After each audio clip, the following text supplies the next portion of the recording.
Hello students, welcome back to the Dakshinai classroom. Now we'll see probability using tree diagram. Okay, या फिर इसको बोलते हैं probability through statistical या फिर stochastic tree diagram. ठीक है, ये जो टॉपिक है कोई डिफरेंट नहीं है, ठीक है, बट आप कहीं इसको देखो कि ट्री डायग्राम से प्रोबेबिलिटी निकालना, ठीक है, ये आपका total probability theorem Bayes theorem जैसे ही है, ठीक है, वही है, कुछ नया नहीं है, ठीक है। फॉर सेक ऑफ कंप्लीशन ये बताया जा रहा है, ठीक है। क्वेश्चन नंबर 70 देखो क्या बोला गया है। A box contains 3 coins A B and C. First है नॉर्मल कॉइन, ए में 3 coins A B C. A क्या है? नॉर्मल कॉइन, बी है डबल हेडेड कॉइन, सी है वेटेड कॉइन जिसकी हेड की प्रोबेबिलिटी 1/3, तो टेल की प्रोबेबिलिटी 2/3, ठीक है। A coin is randomly selected and tossed, find the probability that head appears. पहला पार्ट है हेड की प्रोबेबिलिटी, ठीक है। तो हेड आना 3 रास्तों से आ सकता है। पास 1 कौन सा है? Normal coin. पास 2 डबल हेडेड कॉइन। पास 3 वेटेड कॉइन। तो जैसे हमने टोटल प्रोबेबिलिटी थ्योरम करते हैं वैसे यही क्वेश्चन है, बट इसको ट्री से कैसे करेंगे? ट्री से आपसे क्या होगा कि 3-4 पार्ट है तो वो एक ही में आप ट्री बना लो, तो उससे सभी पार्ट का आप आंसर कर सकते हो, ठीक है। तो सबसे पहले तो हम ट्री बनाते हैं, स्टार्ट करते हैं सबसे पहले तो, ठीक है। अब स्टार्टिंग के बाद, अब स्टार्ट करने का मतलब ये है कि प्रोसेस आप स्टार्ट कर रहे हो, ठीक है। अब एक कॉइन सेलेक्ट कर रहे हैं तो वो नॉर्मल कॉइन हो सकता है, ठीक है, या ए बोल दो दैट इज नॉर्मल कॉइन, या फिर बी हो सकता है that is double headed coin, या फिर C that is weighted coin,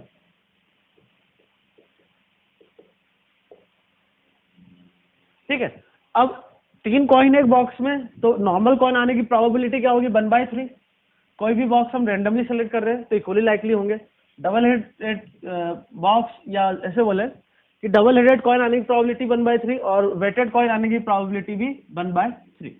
अब नॉर्मल कॉइन आ गया तो उससे अब हेड आ सकता है या फिर टेल आ सकता है। हेड की प्रोबेबिलिटी 1/2, टेल की प्रोबेबिलिटी 1/2। डबल हेडेड कॉइन है तो सिर्फ क्या आएगा? हेड, उसकी प्रोबेबिलिटी 1, क्योंकि दोनों तरफ हेड है, तो आप टॉस करोगे तो हेड ही आएगा। टेल की प्रोबेबिलिटी 0। वेटेड कॉइन है तो इसमें भी हेड टेल आएगा, तो हेड की प्रोबेबिलिटी दे रखी है 1/3 और टेल की प्रोबेबिलिटी क्या हो गई? 2/3।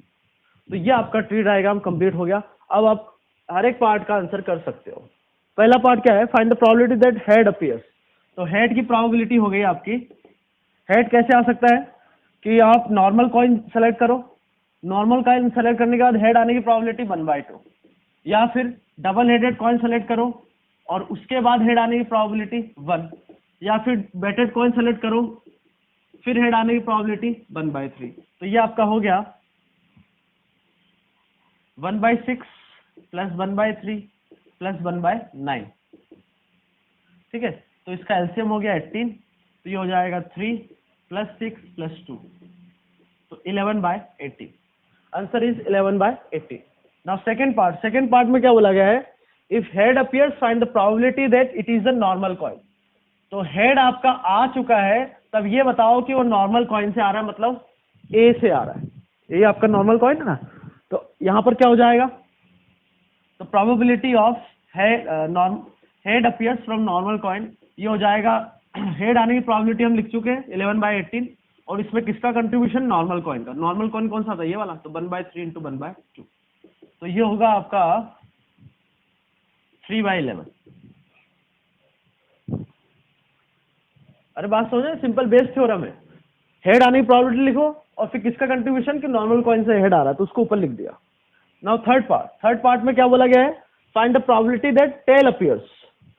तो टेल आने की प्रोबेबिलिटी आप यहां से लिख सकते हो कि वो पहले नॉर्मल कॉइन सेलेक्ट करें और फिर टेल आए, उसकी प्रोबेबिलिटी हाफ, या फिर डबल हेडेड कॉइन सेलेक्ट करो, टेल आने की प्रोबेबिलिटी 0,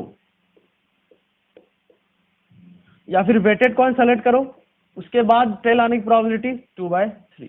तो ये आपका हो जाएगा 1/6 plus 2/9 that is equals to, ये आपका हो गया एलसीएम होगा 18, तो ये 4 plus 3 7/18,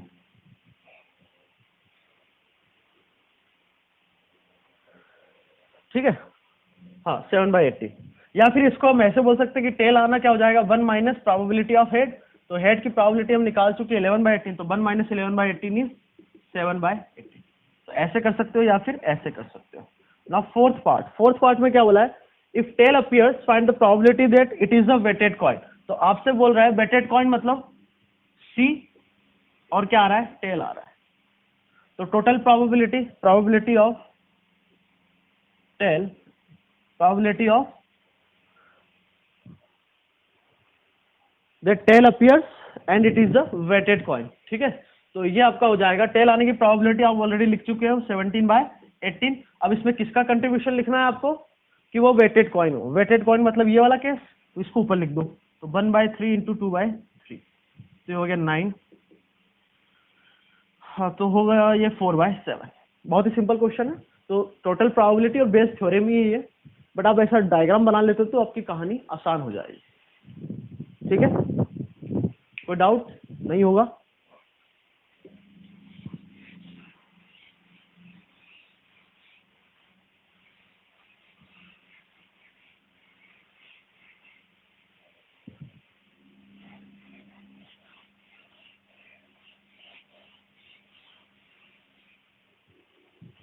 Now next thing is geometrical probabilities।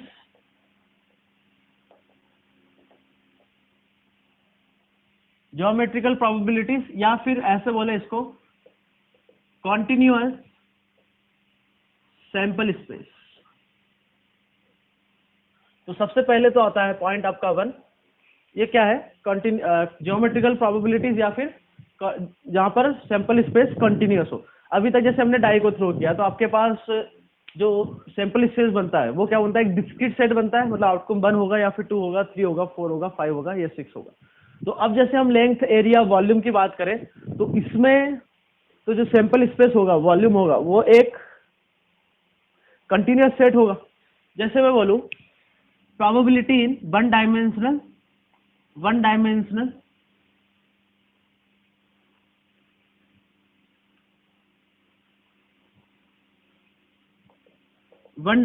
Probability का मतलब ये हुआ कि मान लो, ऐसे समझो कि आपको एक थ्रेड दे रखा है जिसकी लेंथ L है, एक थ्रेड दे रखा है, लेंथ उसकी L है, और आपसे बोला जाए कि आपको एक लाइन, इसमें एक थ्रेड का एक पोर्शन कट करना है जिसकी लेंथ स्मॉल l हो। बात को समझना, तो इसकी क्या प्रोबेबिलिटी होगी। ठीक है, तो यहाँ पर सैंपल स्पेस क्या हो गया आपका, यहाँ से लेके यहाँ तक पूरी लेंथ L, तो कंटिन्यूअस स्टेट होगा ये। बात समझ में आ रही है। तो इस टाइप के प्रॉब्लम्स में, इस टाइप के ज्योमेट्रिक प्रॉब्लम्स में हम प्रोबेबिलिटी कैसे निकालेंगे वो बात कर रहे हैं। ठीक है, तो वन डायमेंशनल प्रोबेबिलिटी मतलब आपको लेंथ L दे रखा है, कोई भी एक लाइन सेगमेंट हो गया, और आपसे पूछा गया है कि स्मॉल L लेंथ का एक आपको लाइन सेगमेंट कट करना है, तो उसकी प्रोबेबिलिटी क्या होगी। तो वो बहुत सिंपल हो जाएगा आपका, फेवरेबल लेंथ अपॉन में टोटल लेंथ। तो ये आपका इस केस में क्या हो गया, स्मॉल l अपॉन में कैपिटल L। तो रिक्वायर्ड प्रोबेबिलिटी आपकी हो गई ये। आगे बात समझ में। सेकेंड केस, 2 डायमेंशनल प्रोबेबिलिटी अभी बात करें। 2 डायमेंशनल मतलब हमने एक सर्कल ले लिया, ठीक है, जिसका एरिया मान लो कैपिटल A है। अब आपसे बोला जाए कि इस सर्कल से अब एक स्मॉल a एरिया कट करना है, तो उसकी प्रोबेबिलिटी क्या हो जाएगी। तो इस केस में ये हो जाएगा फेवरेबल एरिया अपॉन में टोटल एरिया। तो ये हो गया रिक्वायर्ड प्रोबेबिलिटी आपकी हो गई स्मॉल a अपॉन में कैपिटल A। तो टोटल एरिया कैपिटल A है और हमें किस एरिया का कट करना है, स्मॉल a, इतना पोर्शन आपको कट करना है, तो उसकी प्रोबेबिलिटी आपकी ये हो गई। ठीक है, नाउ थर्ड केस आता है 3 डायमेंशनल प्रोबेबिलिटी। 3 डायमेंशनल प्रोबेबिलिटी मतलब आपको यहाँ पर जैसे स्फीयर दे रखा है, मतलब यहाँ पे वॉल्यूम की बात करेंगे, तो एक स्फीयर है जिसका वॉल्यूम कैपिटल V है। अब इसके अंदर से आप मान लो ये हमें एक क्यूब सेलेक्ट करना है, स्फीयर समझते हो ना, बॉल, उसके अंदर से हमें एक क्यूब सेलेक्ट करना है जिसका वॉल्यूम स्मॉल v है। तो 3 डायमेंशनल में प्रोबेबिलिटी की बात करेंगे, यहाँ पे हम फेवरेबल वॉल्यूम अपॉन में टोटल वॉल्यूम। तो यहाँ पर टोटल वॉल्यूम क्या है, स्फीयर का v और क्यूब का वॉल्यूम स्मॉल v। तो ये हो गया आपका 3 डायमेंशनल प्रोबेबिलिटी। आगे बात समझे। 1 डायमेंशनल मतलब लेंथ की बात करेंगे, 2 डायमेंशनल में एरिया की बात करेंगे, 3 डायमेंशनल में हम वॉल्यूम की बात करेंगे। तो सभी में फेवरेबल लेंथ हो, एरिया हो या फिर वॉल्यूम हो, अपॉन में टोटल लेंथ या टोटल एरिया या टोटल वॉल्यूम की बात करेंगे। आगे बात समझ में। Now question number 71। Question number 71 क्या बोल रहा है, a point is taken inside a circle of radius r, find the probability that the point is closer to the center as to the circumference. Okay, question number 71। मान लो ये circle है जिसकी radius क्या है, आपको गिवन है r। ठीक है, अब आपसे क्या बोल रहा है कि एक पॉइंट इसके अंदर लेना है और कैसे आपको सेलेक्ट करना है कि वो जो पॉइंट हो सेंटर से करीब हो कंपेयर टू सरकमफरेंस। तो सबसे पहले तो हमने देखा कि वो पॉइंट जो सेंटर और सरकमफरेंस से इक्वल डिस्टेंस पे हो वो कहाँ मिलेगा, कि एक सर्कल जिसकी रेडियस कितनी हो, इसकी रेडियस कितनी दे रखी है r, तो एक सर्कल लेता हूं मैं जिसकी रेडियस r/2 है और सेंटर सेम है। तो इस सर्कल पे कोई भी एक पॉइंट लिया तो उसकी डिस्टेंस सेंटर से कितनी होगी r/2 और सरकमफरेंस से भी डिस्टेंस कितनी होगी इसकी r/2। तो आपसे क्या बोला जा रहा है कि वो पॉइंट चाहिए जो सेंटर के पास हो कंपेयर टू सरकमफरेंस। तो वो जो पॉइंट है होगा, ये जो सर्कल लिया जिसकी रेडियस r/2 है, इस रीजन में आप कोई भी एक पॉइंट ले लो। ठीक है, तो यहाँ पे सैंपल स्पेस क्या होगा, ये पूरा रीजन। तो कंटिन्यूअस हो गया यहाँ पे ये सैंपल स्पेस। आगे बात समझ में, अभी बताया जो ज्योमेट्रिकल प्रॉब्लम, ज्योमेट्रिकल प्रोबेबिलिटी। ठीक है, क्योंकि यहाँ पे जो सैंपल स्पेस आएगा मतलब जो पॉइंट्स आएंगे इस रीजन में जिसकी रेडियस r है जिस सर्कल की, इस रीजन में जो भी पॉइंट आएंगे वो आपके सैंपल स्पेस हो गए। तो मतलब जिसका एरिया क्या है कैपिटल ए, या ऐसे बोले पाई r स्क्वायर होता है ना, तो पाई r स्क्वायर। ठीक है, तो हमारा रिक्वायर्ड प्रोबेबिलिटी हो जाएगी, टोटल एरिया कितना है भाई, पाई r स्क्वायर। ठीक है, और कौन सा रीजन चाहिए, हमारा फेवरेबल रीजन कौन सा है, ये वाला, मतलब ये सर्कल जिसकी रेडियस r/2 है। तो इधर से कोई भी, इस रीजन से कोई भी आप पॉइंट उठाते हो तो वो आपका पॉइंट एक्सेप्टेड है। ठीक है, अब कुछ लोग सोचेंगे कि इसमें बाउंड्री वाले तो हमें लेना नहीं है, तो कोई दिक्कत नहीं है, बाउंड्री वालों को होल बना दो। ठीक है, अब ये कुछ पॉइंट्स बाउंड्री पर जो पॉइंट्स हैं उनको हमने हटाया तो उसका एरिया फर्क पड़ेगा क्या, उसका एरिया क्या हो जाएगा। अभी ये सर्कल जिसका रेडियस r/2 है, बाउंड्री पॉइंट आपने हटा दिए तो तब भी उसका जो एरिया होगा वो यही होगा क्या, तो ये हो गया आपका 1/4। तो प्रोबेबिलिटी हो गई 1/4। मतलब आप इस सर्कल से जिसकी रेडियस r है उसमें से आप पॉइंट ऐसा सेलेक्ट करो जो सेंटर के करीब है, तो उसकी प्रोबेबिलिटी है 1/4। ठीक है, simple question. Now question number 72 में क्या बोला गया, a point is selected random inside a equilateral triangle whose length of side is 3, find the probability that its distance from any corner is greater than 1। एक equilateral triangle है जिसकी length आपको दे रखी है 3। ठीक है, अब आपको इस इक्विलैटरल ट्रायंगल के अंदर से पॉइंट ऐसे सेलेक्ट करना है कि जो कॉर्नर से या फिर इसके वर्टेक्स से जिसकी डिस्टेंस 1 से ज्यादा हो।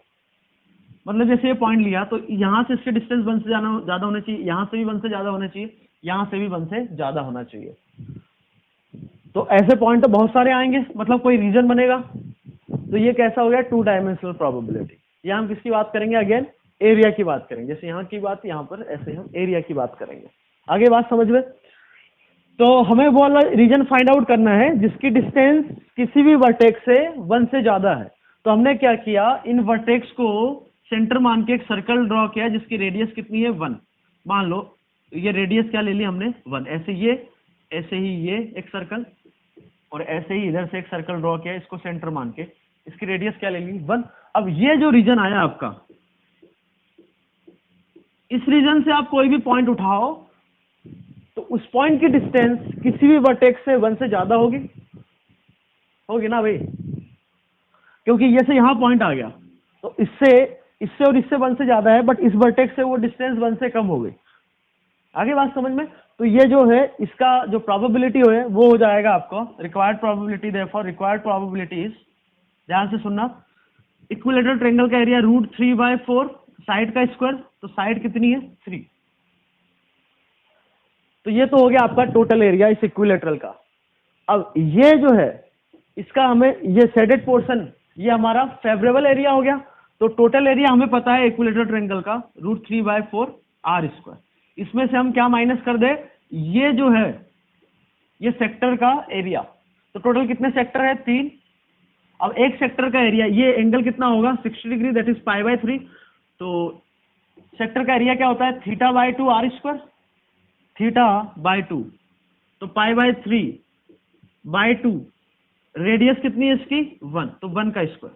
तो ये आपका आ गया √3/4, 3 का स्क्वायर दैट इज 9, और यहां से 3 कैंसिल, तो ये हो गया π/2 डिवाइडेड बाय √3/4 इंटू 9। तो ये आपकी रिक्वायर्ड प्रोबेबिलिटी आ गई। कोई डाउट? सिंपल क्वेश्चन है। नाउ क्वेश्चन नंबर 73 की हम बात करें तो इसमें बोला है sphere of radius r is circumscribed about a cube, find the probability that a point lies in the sphere but outside the cube।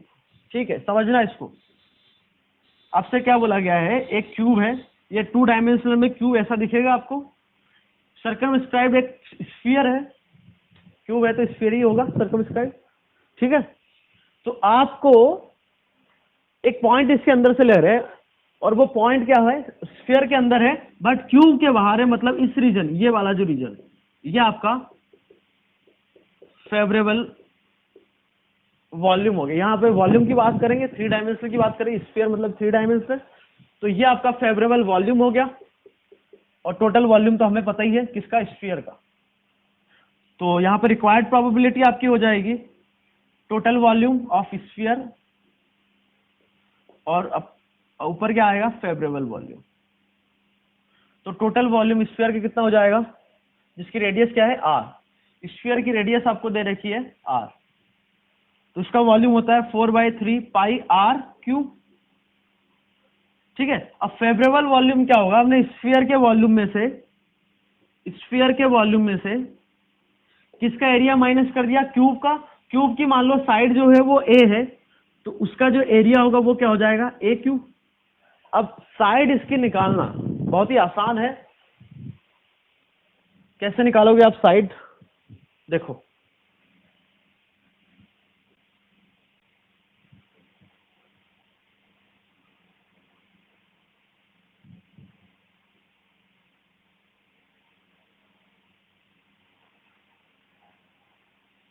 ठीक है, डॉटेड मतलब पीछे वाला पोर्शन है, ठीक है, जो हमें नहीं दिख रहा है, मतलब पीछे की तरफ है। ओके, अब ये तो क्यूब है तो इसकी साइड क्या होगी ए, ठीक है। अब स्फीयर इसको सर्कमस्क्राइब कर रहा है, बात समझ में आ रही है। तो यहां से लेके यहां तक की लेंथ क्या हो जाएगी, डायमीटर के बराबर, दैट इज 2r। अब ये लेंथ हम निकालें तो यहां से यहां ये कितना हो जाएगा √2a, और ये a, ये 90 डिग्री बनेगा। तो ये जो लेंथ है इसका स्क्वायर, पाइथागोरस लगा रहे हैं हम, तो ये लेंथ जो होगी वो 2r, तो इसका स्क्वायर किसके बराबर होगा, इसका स्क्वायर दैट इज a का स्क्वायर, प्लस ये जो लेंथ होगी वो a स्क्वायर, तो 2a², उसका अंडर रूट √2a, तो इसका स्क्वायर, सो √2a का स्क्वायर। तो यहां से a आपका आ गया 2r² डिवाइडेड बाय यहां से हो जाएगा 3, तो a² ये हो गया। या फिर हम बोले a कितना आ गया आपका 2r/√3। तो a की जगह आप ये वैल्यू रख दो, क्या आ गई, जो क्यूब की साइड आ गई वो आ गई 2r/√3। आप क्यूब अच्छे से पढ़ चुके होते हैं तो यहाँ प्रॉब्लम नहीं आनी चाहिए साइड निकालने की, आपको रेडियस पता है वो, तो ये जो होगा 2r होगा। अब ये और ये 90, ये पाइथागोरस लगा दिया इसमें, तो ये लेंथ a है और ये लेंथ कितनी है √2a, इसके और इससे, ठीक है, ये भी 90 डिग्री बनेगा। आगे बात समझ में। तो ये आपका हो गया प्रोबेबिलिटी। यहाँ पर अब 3 डायमेंशनल है तो हमने वॉल्यूम का यूज किया, 2 डायमेंशनल था तो आपने एरिया का यूज किया, ठीक है।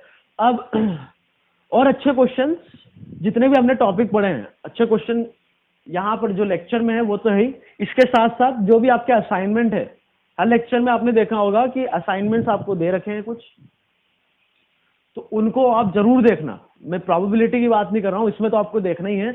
और भी जितने भी टॉपिक है उसमें ध्यान रखना, जितने भी असाइनमेंट आपको दे रखे हैं, जितने भी अपलोड किए गए हैं, आप जरूर देखना, क्योंकि उसमें आपको और अच्छे क्वेश्चन मिलेंगे इसी पर। तो हम भी इससे रिलेटेड क्वेश्चन और असाइनमेंट में देखेंगे। आगे बात समझ में? तो असाइनमेंट्स आप कोई भी मत छोड़ना, क्योंकि कई कई क्या होता है कि कुछ क्वेश्चन करवा के अच्छे क्वेश्चन आपको असाइनमेंट में मिलेंगे। आगे बात समझ में? तो असाइनमेंट देखना ना भूलें, ठीक है।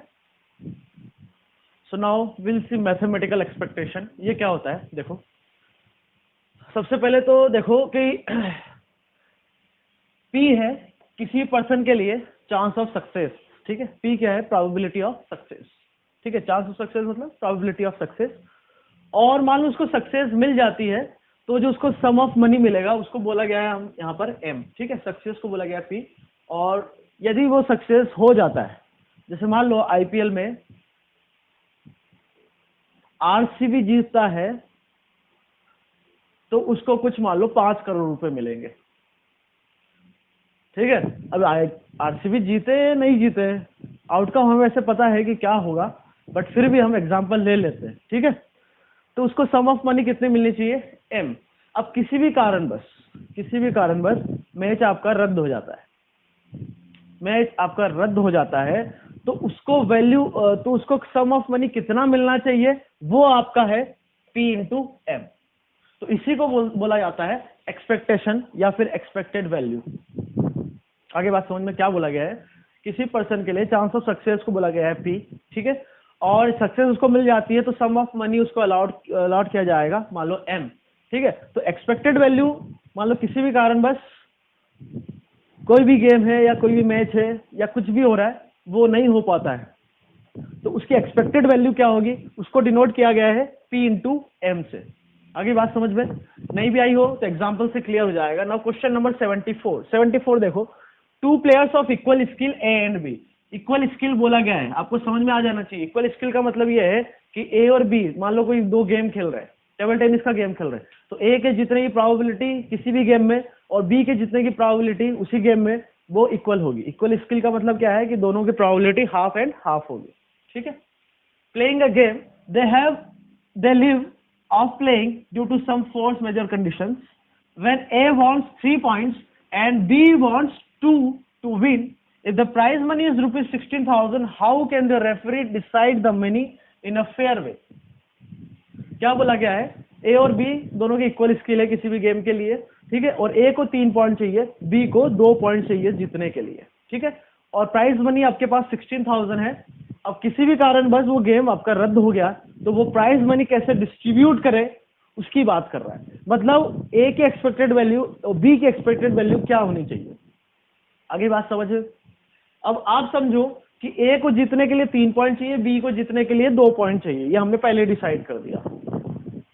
तो A को थोड़ी ज्यादा ताकत लगानी पड़ेगी। कहने का मतलब है कि A की जो वैल्यू आएगी, मनी आएगी, वो कम आएगी compare to B। Common sense है, ठीक है। नहीं भी समझ में आता कोई दिक्कत नहीं, हमें तो मैथमेटिकली सॉल्व करना है इसको। आगे बात समझ में? तो अब हम बात करते हैं कि प्रोबेबिलिटी ऑफ A की जीतने की प्रोबेबिलिटी और B के जीतने की प्रोबेबिलिटी दोनों बराबर होगी, क्योंकि इक्वल स्किल है किसी भी गेम के लिए, ठीक है।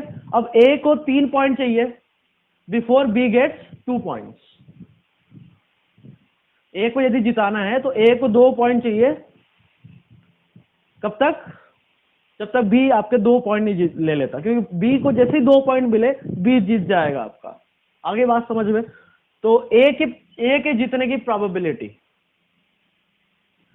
Probability of success of A, वो क्या हो सकता है कि 3 गेम करवाए और तीनों गेम A जीत गया, क्योंकि 3 पॉइंट मिल गए, एक गेम पर एक जीतने पर 1 पॉइंट है, ठीक है। या फिर ऐसा हो सकता है कि 3 गेम करवाए तो 3 गेम में यदि A को जीतना है तो तीनों की तीनों जीतना पड़ेगा, क्योंकि 3 पॉइंट चाहिए। ऐसे बोलो कि 3 गेम उसको जीतना है। या फिर क्या हो सकता है कि 4 गेम करवाए जिसमें एक B जीत जाए। अब उसमें ऐसा तो नहीं होगा कि 3 A हो जाए फिर B हो जाए, ऐसा नहीं होगा, क्योंकि A को जैसे 3 पॉइंट मिले गेम आपका बंद हो जाएगा। तो ये वाला केस तो नहीं हो सकता। तो वो क्या हो सकता है कि चौथा गेम A जीत जाए और उससे पहले B कहीं भी जीत जाए एक जगह, और 2 जगह A जीतेगा। तो ऐसा हो सकता है कि ए जीत जाए फिर बी जीत जाए फिर ए, या ए जीत जाए, या फिर ए जीते बी जीते फिर ए जीते। इसके अलावा कोई केस नहीं होगा। अब 5 गेम का सोचो, 5 गेम में ऐसा तो नहीं होगा कि ऐसा हो जाए कि पहले ए को 3 पॉइंट मिल जाए, फिर बी को मिल जाए, फिर ए को मिल जाए। तो ये वाला केस तो नहीं होगा, क्योंकि ये वाला केस ये हो गया, जैसे ही ए को 3 पॉइंट मिला गेम खत्म हो गया, आपका आगे करने की जरूरत ही नहीं है।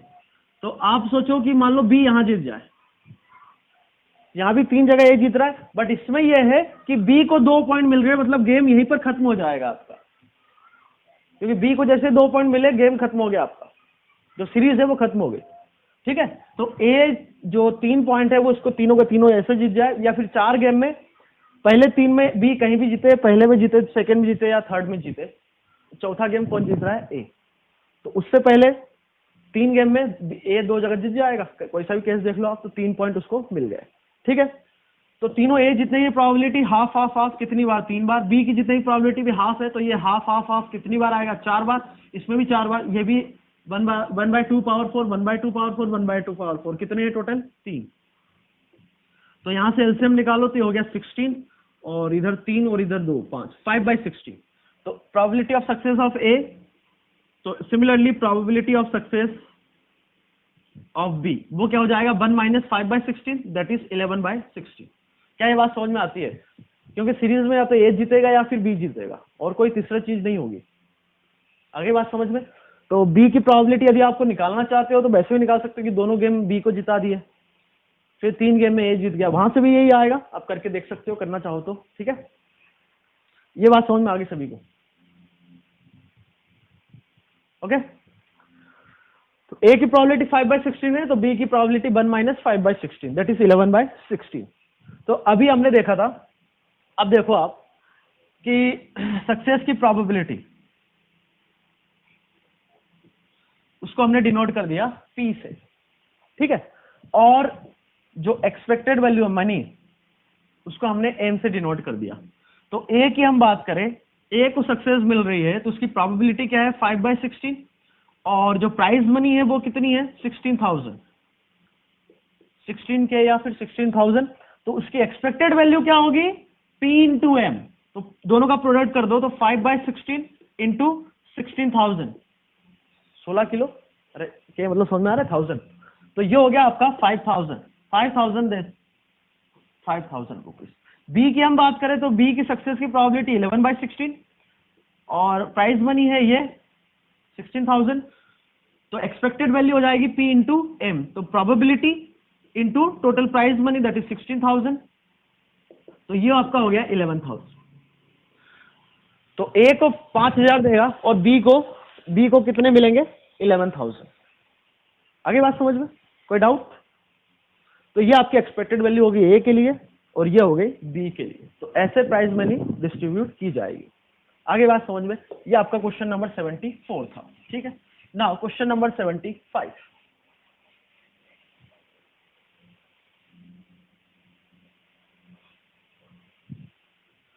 अच्छा, यहां पर हमने एम को बोला था मनी, कि सम ऑफ मनी है, that can be anything.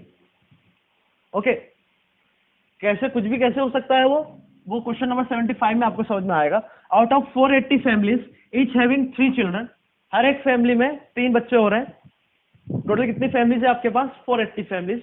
How many can expect to have 3 boys, second part है एटलीस्ट 1 गर्ल। बहुत सिंपल क्वेश्चन है।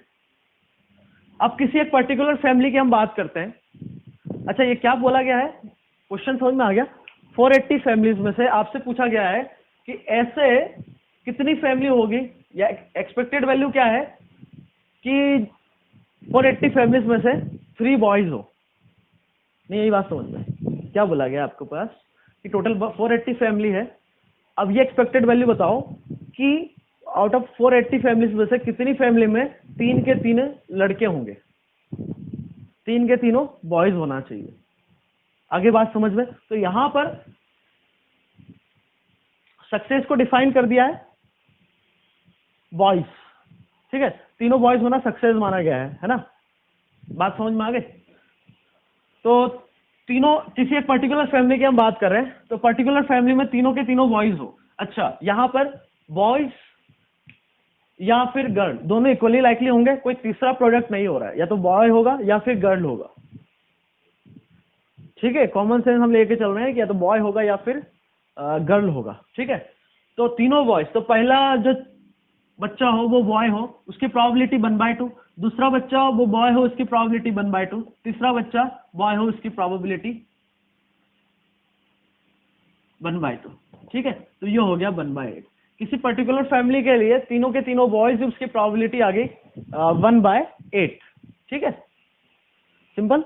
या फिर ऐसा लिखना चाहो तो ऐसे भी लिख सकते हो कि 3 में से सक्सेस किसको बोला गया है कि बॉय हो, तो 3 में से तीनों बॉयज हो जाए, तो बॉयज की प्रोबेबिलिटी और गर्ल्स की प्रोबेबिलिटी की पावर 0, तो ये कितना आ गया 1/8 ही आएगा। ठीक है, अब ये तो प्रोबेबिलिटी हो गई 1/8, समझना बात को। और फैमिलीज है, फैमिलीज कितनी आपके पास 480, तो एक्सपेक्टेड वैल्यू यहां पर क्या आएगी, number of families having 3 boys only, तो वो हो जाएगा 480 डिवाइड मतलब 480 into 1/8 that is equals to 60। तो आपके पास 60 फैमिली ऐसी, एक्सपेक्टेड वैल्यू ये है कि 60 फैमिलीज के तीनों बॉयज होंगे। Second problem, at least 1 girl. अब हमने यहाँ पर सक्सेस को कुछ अलग मान लिया, सक्सेस क्या मान लिया, कम से कम 1 गर्ल चाहिए भाई, तो उसमें एग्जैक्टली 1 गर्ल भी हो गई, एग्जैक्टली 2 गर्ल या एग्जैक्टली 3 गर्ल्स। यहाँ पे सक्सेस किसको मान लिया हमने कि तीनों के कम से कम 1 गर्ल, तो उसकी प्रोबेबिलिटी निकाल लो, या फिर एटलीस्ट 1 गर्ल की जो प्रोबेबिलिटी होगी, probability of at least 1 girl is 1 minus all boys और नो गर्ल। एक ही बात है, अरे सारे के सारे बॉयज हो जाए या कोई गर्ल ना हो, एक ही बात है ना। तो ऑल बॉयज की प्रोबेबिलिटी क्या है 1/8, तो इसकी प्रोबेबिलिटी हो जाएगी 1 माइनस 1/8 दैट इज 7/8। नहीं, ये बात समझ में, मतलब प्रोबेबिलिटी आ गई कि कम से कम 1 गर्ल हो, उसकी प्रोबेबिलिटी आपके पास 7/8।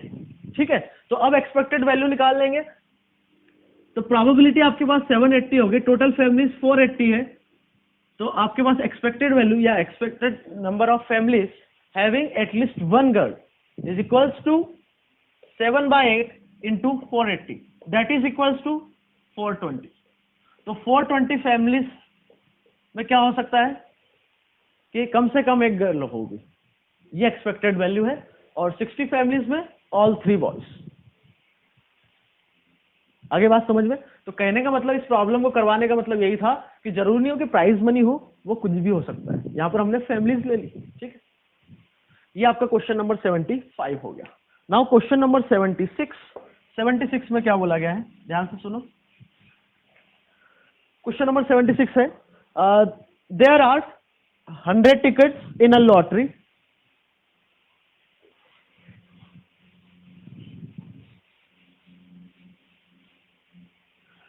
There are 100 tickets in a lottery and there is one prize of rupees 1000, one of 500 and one of 200 rupees. Remaining tickets are blank. Then find the expected value of one such ticket. Okay, क्या बोला गया है problem में? Total आपके पास 100 tickets है, जिसमें एक lottery है 1000 की, दूसरी है 500 की, तीसरी है 200 रुपीज की, और रिमेनिंग 97 टिकट्स ब्लैंक है, उस पर कोई प्राइज मनी नहीं है। दैट इज, उसकी वैल्यू कितनी है प्राइज मनी की? 0। ठीक है, तो आपसे पूछा गया है expected value of one such ticket. ठीक है, तो चलो यही कर लेते हैं इसको। अब सबसे पहले तो हम प्रोबेबिलिटी की बात कर लेते हैं कि मान लो आपने एक टिकट ड्रॉ की उस 100 में से, और वो टिकट कौन सी आ जाए जिसकी प्राइज मनी कितनी है 1000, तो उसकी प्रोबेबिलिटी क्या होगी 1/100। अरे भाई 100 टिकट में से एक टिकट सेलेक्ट करना है जिसकी प्राइज मनी क्या है 1000। ठीक, अच्छा टिकट्स तो अलग अलग होंगी ना, तो 100 में से एक लेने का तरीका 1/100 उसकी प्रोबेबिलिटी, और उसकी सम ऑफ मनी क्या है 1000, या प्राइस कितना है उस पर 1000। सिमिलरली 500 की टिकट ले दी आपको सेलेक्ट करना, तो उसकी भी प्रोबेबिलिटी क्या हो जाएगी 1/100, उस मनी कितना है उस पर 500। सिमिलरली 1/100 मतलब जिस टिकट पे प्राइस मनी 200 है उसको सेलेक्ट करने की प्रोबेबिलिटी 1/100, क्योंकि 100 टिकट है, एक लेनी है, ठीक है। और जो बची कुची जितनी भी है, कितनी 97 टिकट्स जो ब्लैंक है, उनको लेने की प्रोबेबिलिटी 97/100। भाई ब्लैंक टिकट लेने का प्रोबेबिलिटी 97/100 और प्राइस मनी कितना है 0। तो यहां पर आप देखो कि एक्सपेक्टेड वैल्यू क्या हो जाएगी 1/100 इंटू 1000 दैट इज 10। यहां पर अब एक टिकट की बात चल रही है, यहां जो भी बात की हमने, एक जो टिकट ले रहे हैं वो 1000 की भी हो सकती है, 500 की भी हो सकती है, 200 वाली भी हो सकती है, या फिर 0 वाली भी हो सकती है, या ब्लैंक टिकट भी हो सकती है। 0 वाली मतलब ब्लैंक टिकट भी हो सकती है, ठीक है। तो मान लो 1000 आता है तो एक्सपेक्टेड वैल्यू आपकी हो गई 10। 500 वाला आता है तो उसकी एक्सपेक्टेड वैल्यू आपकी हो गई 5। 200 वाला आता है तो उसकी एक्सपेक्टेड वैल्यू आपकी हो गई 2। और ब्लैंक आता है तो 0 इंटू 97/100 इंटू 0 दैट इज 3। तो एक्सपेक्टेड वैल्यू आपके पास आ रही है 10, 5, 2 और 0। हमें तो एक टिकट की बतानी है, तो वो टिकट जो है वो आपकी 1000 वाली भी हो सकती है। सो देयरफॉर एक्सपेक्टेड वैल्यू, कहाँ लिखा जाए इसको, यहाँ लिख लेते हैं। So therefore expected value is equals to, वो 1000 की टिकट होगी तब एक्सपेक्टेड वैल्यू क्या होगी 10। यदि 500 की हुई तो 5, 200 की हुई तो 2, या फिर ब्लैंक हुई तो 0। तो ये आपकी एक्सपेक्टेड वैल्यू आ गई 17 रुपीज। आगे बात समझ में, बोलो। इसको आप ऐसे समझ सकते हो कि लॉटरी में किसी ने 100 टिकट दी, ठीक है। इसको आप समझने तो चाहो तो ऐसे समझ सकते हो। और मान लो 100 लोगों ने टिकट ले ली, क्या बोला गया है, एक बंदा है उसने इन्वेस्ट किए कितने, 1700 रुपए उसने इन्वेस्ट किए। बात को समझना, कितने रुपए इन्वेस्ट किए, 1700 रुपए इन्वेस्ट किए उसने, किसी ने, बंदे ने, ठीक है। और कितनी लॉटरी उसने कितनी टिकट निकाली 100 टिकट, और 100 लोगों में उसने बांट दी। समझना बात, 100 रुपए में उसने बांट दिया। अब किसी भी कारण से वो लॉटरी नहीं निकल पाई या उसका रिजल्ट आउट नहीं हुआ, ठीक है, किसी भी तरीके से वो रिजल्ट आउट नहीं हुआ, तो अब वो 100 लोगों का कुछ पैसा तो लगा होगा। भाई टिकट खरीदी है जब, कोई पैसा तो लगा होगा ना। अब जो मनी कितना था 1700। अब उसने, जो डिस्ट्रीब्यूटर था, उसने सोचा कि भाई ये प्राइज मनी जो भी है इसको हम लोगों को वापस लौटा देते हैं, क्योंकि रिजल्ट तो आउट हुआ नहीं है। तो वो कैसे लौटा सकता है कि पर बंदा समझ रहे हो, पर पर्सन उसको वो 17 रुपीज दे देगा। ये कहने का मतलब हुआ। आगे बात समझ ली।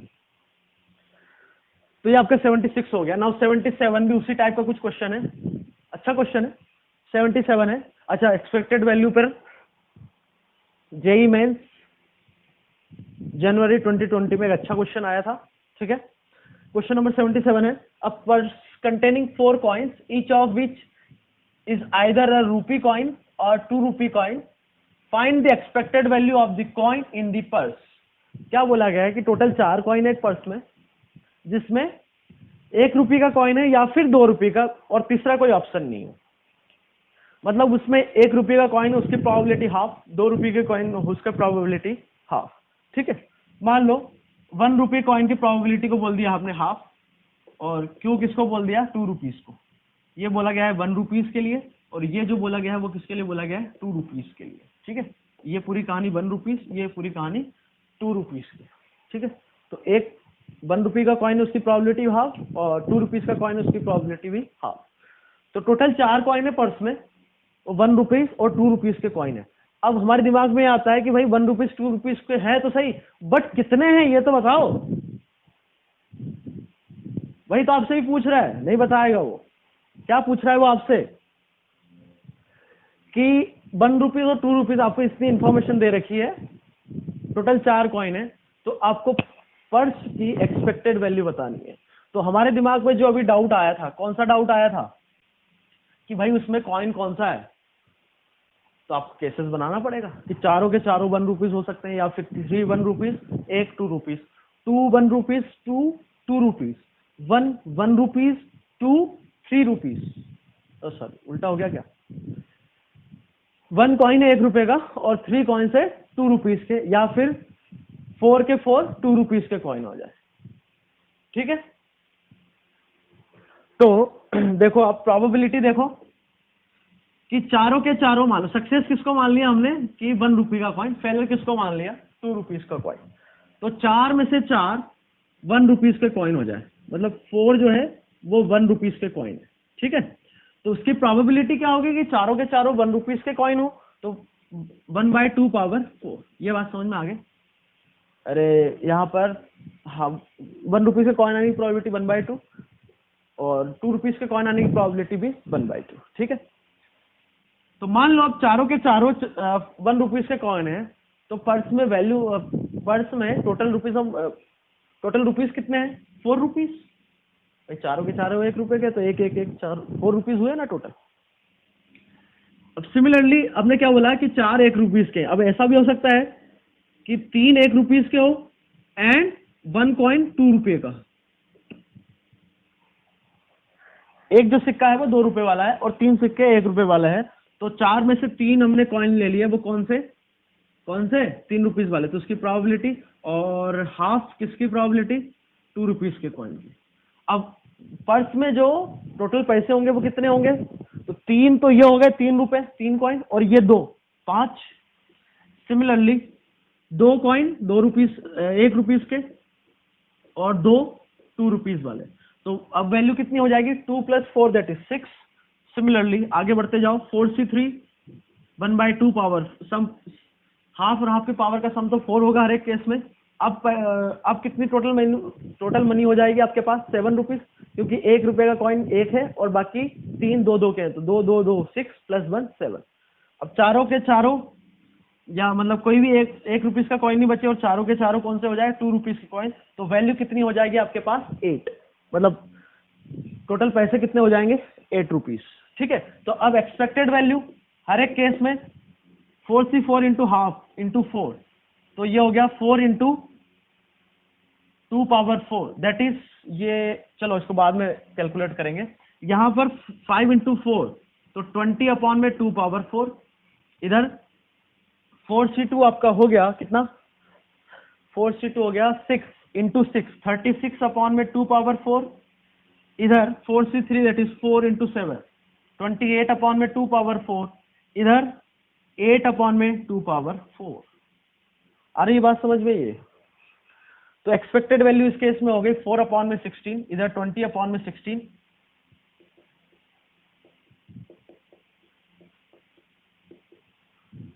इधर हो गया 36/16, और इधर हो गया 28/16, और इधर हो गया 8/16। ठीक है भाई, तो एक्सपेक्टेशन में प्रॉब्लम हो गए, तो आपके सारे टॉपिक क्लियर कवर हो गए प्रोबेबिलिटी के, ठीक है। और फिर से मैं एक बार बोल रहा हूँ कि जितने भी असाइनमेंट्स आपके रहेंगे, कोई भी चैप्टर हो, आपको असाइनमेंट देखना बहुत जरूरी है, क्योंकि उसके जो क्वेश्चन होंगे अच्छे क्वेश्चन करवाए जाएंगे उसमें। क्लास मतलब ये जो लेक्चर्स हैं इनमें भी अच्छे क्वेश्चन प्रॉब्लम है, ऐसा नहीं है, बट उसमें भी हम और कोशिश करेंगे कि और अच्छे प्रॉब्लम हो, ठीक है। और तुम्हें पहले ही बता चुके हैं, पीएनसी में भी बताया था कि आपको नोट्स, अभी आपके पास समय है, विशेष करके 11th वाले जो बच्चे हैं, सॉरी ये तो अब ठीक है, प्रोबेबिलिटी 11th से जो बनाते आप आ रहे हो, ठीक है, वैसे ही 12th वाले बच्चे भी हैं, उनके लिए भी ये है, ठीक है। आपको नोट्स अच्छे से बना के रखना है, क्योंकि एग्जाम टाइम पे हमें उतना मौका नहीं मिलता है, ठीक है, कि हम सारे लेक्चर्स जितने भी हैं उनको हम देख सके, ऐसा इतना टाइम नहीं मिलता है, ठीक है। ओके